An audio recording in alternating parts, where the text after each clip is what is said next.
Nah? We're gonna start. I want to start behind the camera. All right, go, go, go. Alright guys, so today Dad's still in the hospital, so I'm taking over the videos.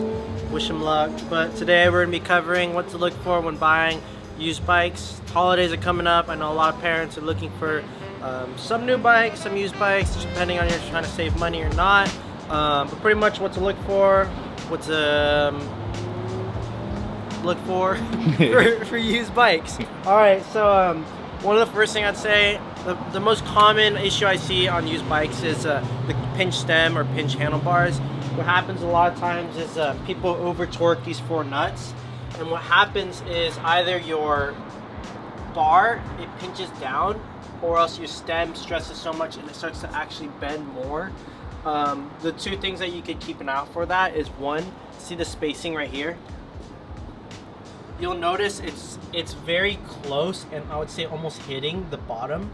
Granted, there's some stems that have a little bit less of a tolerance. It shouldn't really be that close. You can see it like right here, that's about 10 millimeters. That would be about a safe distance away from each other. Any less, I would say it's most likely pinched. Another thing, of course, if you're looking for a used bike, it's probably complete, but you can also run your hand on the inside of the handlebar and you can almost twist it and feel it's not round. It should feel pretty true. It should feel pretty constant. Otherwise, if it's bent, you'll notice it starts to feel almost oval. That'd be the first thing I'd look for. Next thing, wheels. A lot of times people coming in bringing in used bikes and the wheels so completely out of true. I think this one's pretty bad, but see how wonky that is. One thing you're gonna notice is your tire clearance. On one side, you'll see how it's moving back and forth. That pretty much means your wheel's out of true. Sometimes it's fixable, sometimes it's not, depending on how hard and bent it is. Normally we kind of tighten up these spokes and straighten them out. For the most part, most of the time I see used bikes, they're pretty damn bent. So that's one thing to keep an eye out. Another thing, I noticed when I was spinning this guy, the bearings kind of stopped right away. So that could be a couple things. For loose ball bearings, one, your bearings are blown, either the cage or sometimes something gets into the bearings. That starts to kind of tighten up everything. Honestly, I wouldn't really fix it. I would honestly buy a new wheel at that point. At the money you're about to spend to buy some loose ball bearings, you might as well get a new wheel. Another thing is the cone nuts tend to be a little over tightened. When you tighten up your wheels, sometimes the whole axle spins, so it starts tightening up your cone nuts, so it's pretty much crushing your bearings. That could also be a start to your bearings blowing out because they're so crushed. But you'll notice it should be free spinning. We'll try out this one. So see how gentle I spun in. It's still rolling pretty smooth. Of course, sealed bearings are gonna roll a little bit smoother compared to loose ball, but that's gonna fall. Stay. Okay. But yeah, loose ball, definitely a little more rough compared to sealed, but you can notice, of course, that's a little rough. You should mention this is my old bike. You would not want to recommend this one. Yeah, how bad it is. And also just how, look at the teeth, how sharp they are. Yeah. Next thing, if it's a used bike, chances are they probably put a lot of miles on it. One of those things that you can notice, you can see how worn down the sprocket teeth are. You can see all that shiny aluminum all worn out from the chain. Another thing, you look at it from up top, Alf. When I spin this backwards, see how bent that sprocket is? You can see it moving back and forth. You can also see the chain. It would be coming in and out of being it tight and loose. Basically what that means, you got a lot of sprocket wear on there. They put a lot of miles on it. Your sprocket's pretty much starting to deform, or they either hit it from the side from doing grinds and stuff like that. Most of the time sprockets can be replaced. You're looking at around $40 to $60 for a sprocket. The other thing that can also mean, sometimes I see it where the bottom bracket bearings are blown out. So pretty much what's happening is your whole entire spindle is moving side to side because your bearings are starting to blow out. So that's what's causing the chain to move really weird. That's one of those things, it's a little bit harder to see with the naked eye. You might have to take it apart, but just try to keep an eye out for the sprocket wear first. Alright, and the next, and I'd say most important thing, is cracks in the frame. So as you see here, this is a pretty obvious crack. It's cracked kind of all around. Typically cracks form at the junction or where the welds are. So I'd say that would be the first place to look. Pretty much you can see all right here and right here. That's where the crack's gonna start to form. So this is pretty obvious. You can tell it's completely cracked around. Most common whenever I see a cracked frame that's on a used bike, it's normally pretty minor. Let's try to find a tinier one. Do this one right here. It's starting to crack. It's not quite all the way around, so it'd be kind of hard to see. Cracks, one of those things you just kind of have to have the eye for it.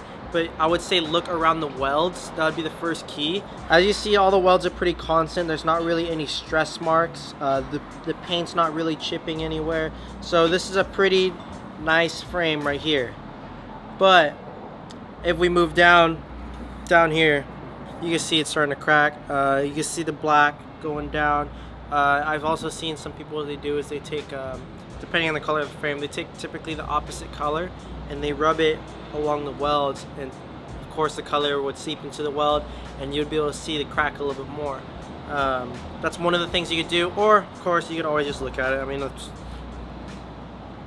you can see it's a crack. I'd say that would be the most important. Of course you don't want to get a cracked frame. You can't really fix it.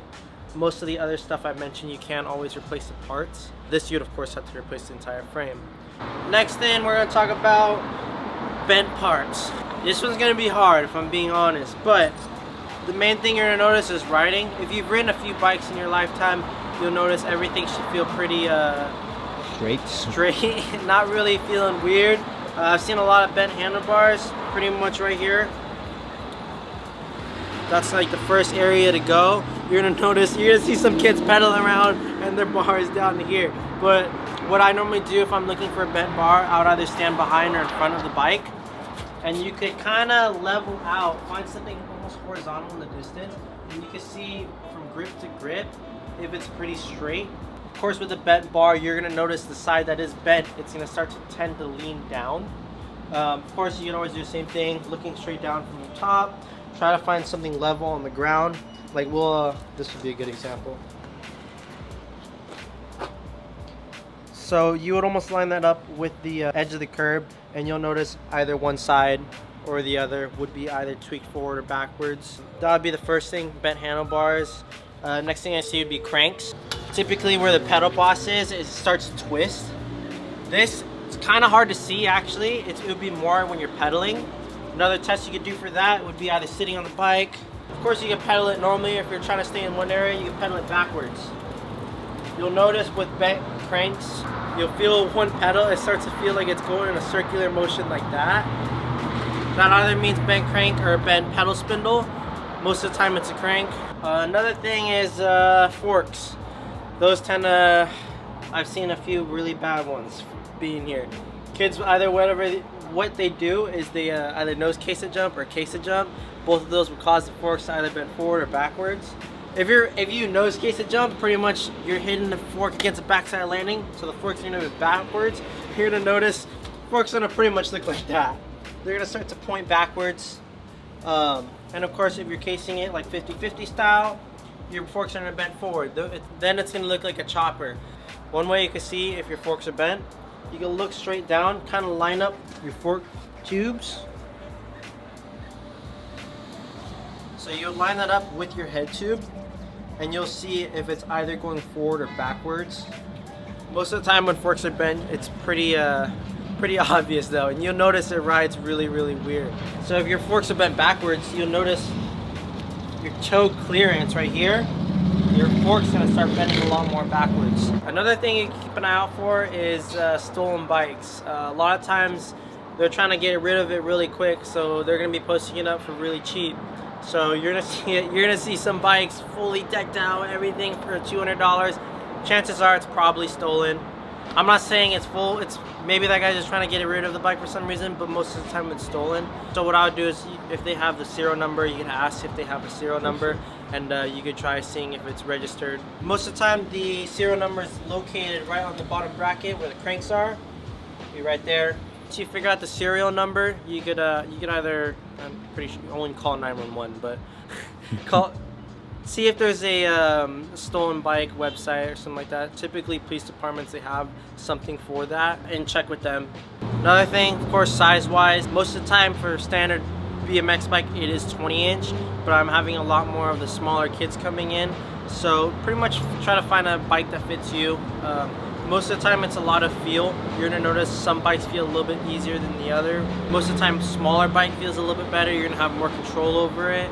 Like for me, of course, this would fit me a lot better. You can see my arms are at a nice comfortable slack bend. The handlebars, you're looking around like the waistline, the belly button line. And I mean, if you compare this to